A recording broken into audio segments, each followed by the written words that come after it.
Hi, this is my Ryzen 5 5600X. This is a twin tower air cooler, and this is a 360 radiator AIO. Let's see how they compare to each other. A while ago, I replaced the stock Raid Stealth cooler that came with my Ryzen 5 5600X with Peerless Assassin 120SE twin tower air cooler. Link for this video you can see in the description below.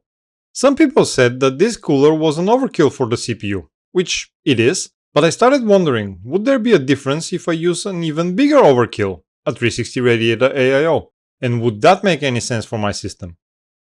Speaking of the system, I have a stock 5600X on MSI B450 Tomahawk Mark II motherboard with 32GB of DDR4 memory and RTX 4070 Windforce OC triple fan by Gigabyte. The case is Lian Lang Cool 215 with two 200mm front intake fans, two 140mm top exhaust fans, and one 120mm rear exhaust fan.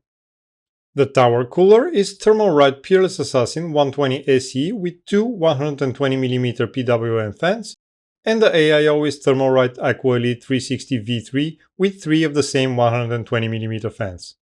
The radiator was placed behind the front 200mm case fans, and I placed the 120mm fans of the AIO behind the radiator as exhaust. So practically I made a push-pull configuration. I didn't change or configure any fan curves or pump speeds. Everything was set by default and the room temperature was 23 degrees Celsius. In stock configuration, or PBO set to auto, the average idle temperature of the CPU was 33 degrees Celsius with the air cooler and 29 with the AIO. The water cooler reduced the CPU temperature by 3 degrees. A good improvement on paper, but 33 degrees was already quite a good result, so a bit arguable if the difference was meaningful. In Doom the Dark Ages, there was a slightly more significant difference of 5 degrees in the maximum CPU temperature. With the air cooler, the temperature was 55 degrees, and with the AIO, 50. There was no difference in the gaming performance though.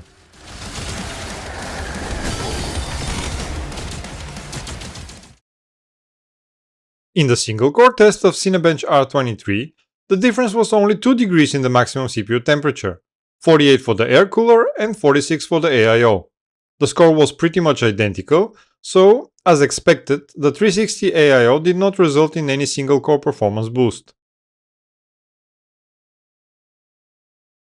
In the 10-minute multi-core test, the AIO increased the score with 176 points, or 1.7%, and reduced the maximum CPU temperature by 3 degrees. I could see that the frequency of my 5600X was slightly higher, but nothing I could consider significant.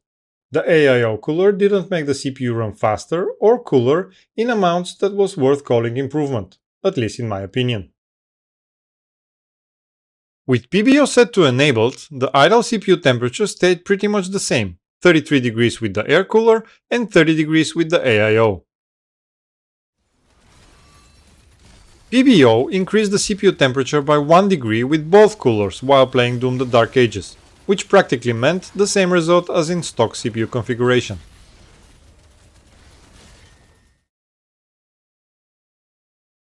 The score in Cinebench single core tests for both coolers was identical with the stock CPU configuration, but the temperature in both cases was 3 degrees higher, 51 for the air cooler and 49 for the AIO. Here, the PBO didn't increase the performance of the CPU regardless of the cooler that was used.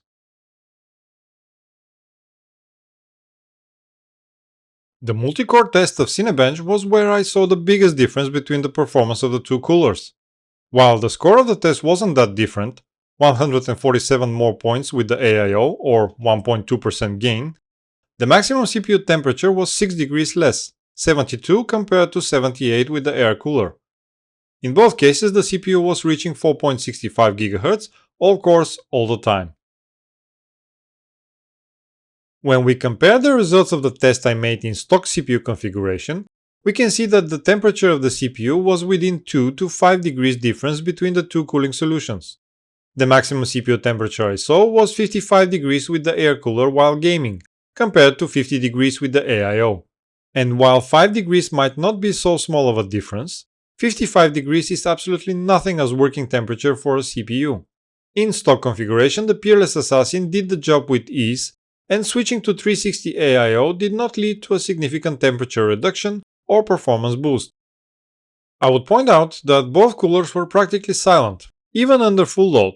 What I mean by that is that I couldn't hear the CPU cooler over the case fans or to notice a significant difference in the sound between being in idle and under full load. When PBO was set to enabled, the difference remained similar in most cases, except the multi-core test, where it was slightly more noticeable, 6 degrees. Still not as dramatic as compared to the stock cooler, link for that video in the description, and definitely not a game changer in terms of temperatures, but at least a visible improvement for the extra money. In terms of noise levels, here I could definitely hear both CPU coolers while running the Cinebench multi-core test, but it seemed to me that they were both reaching the same noise levels, so it was not like the AIO was quieter. Of course, that was not based on any real measurements, it was just what I could hear. In terms of multi-core performance, based on the Cinebench R23 test results, there was practically no real performance boost by replacing the tower cooler with the AIO, both in stock configuration and in PBO mode. In both CPU configurations, the score increase was under 2%, so practically there was no improvement in the multi-core performance when replacing the air cooler with the AIO. In the video with the stock cooler, I said that I didn't think enabling PBO was worth it, at least for everyday use, mainly because the performance increase was too expensive in terms of power consumption. With the Peerless Assassin, the CPU power consumption basically doubled from 75 to 130 watts, the temperature increased with 25 degrees, and subjectively the performance increased by 13%, according to Cinebench R23 multi-core test results.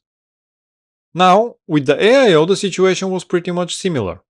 Power consumption increased from 76 to 123 watts, temperature increased from 50 to 72 degrees or 22 degrees difference, and we have the same performance increase of 13%, so pretty much the same opinion here. Comparing the two coolers in PBO enabled mode, we can see that the AIO reduced the power consumption of the CPU by 5% and the max temperature by 6 degrees. This is for sure a measurable difference, but still, it's very arguable if it's worth the extra 33% cost of the AIO. I would also like to say that besides the very pragmatic assessment that PBO is energy demanding, which I base my opinion on, I would admit that it felt good to see the CPU hitting full speed with all cores and maintaining that with ease all the time. Also, hearing the fans spinning full speed somehow felt like a proof that the system is actually working full force. So at the end of the day, I would admit, enabling PBO starts to grow on me. So, did the AIO make a major difference in my CPU temperature and performance? I would say no. In terms of CPU performance, same result with both coolers. In terms of CPU temperature, pretty similar result in most cases. Biggest difference being 6 degrees, but the air cooler was already handling the task very well, so the AIO did not make a significant difference. And both coolers were with the same behavior in terms of noise levels. I bought the Peerless Assassin for $45 and the AIO for $60. That's 33% additional price for the AIO, in return for 2 to 6 degrees improvement in the CPU temperature, roughly 2% CPU performance increase, and same noise level, which in my mind is simply not worth it. Something to justify the AIO would be the future-proofing aspect. A 360 AIO should be able to handle most CPUs on the market, so whatever I upgrade to, I should be covered. Another thing is the aesthetics. The AIO has a specific look, but so does the twin tower air cooler, and to be honest, I don't know which one I like more. So did I regret buying the AIO then? No, I've always wanted to have one, and to see how much of a difference it will make. But if I have to say which one makes better sense in terms of price to performance in my opinion, especially for my 5600X, I would definitely say that is the Peerless Assassin. But let me know what you think. That was it for this video, thanks for watching and see you in the next one. Happy gaming!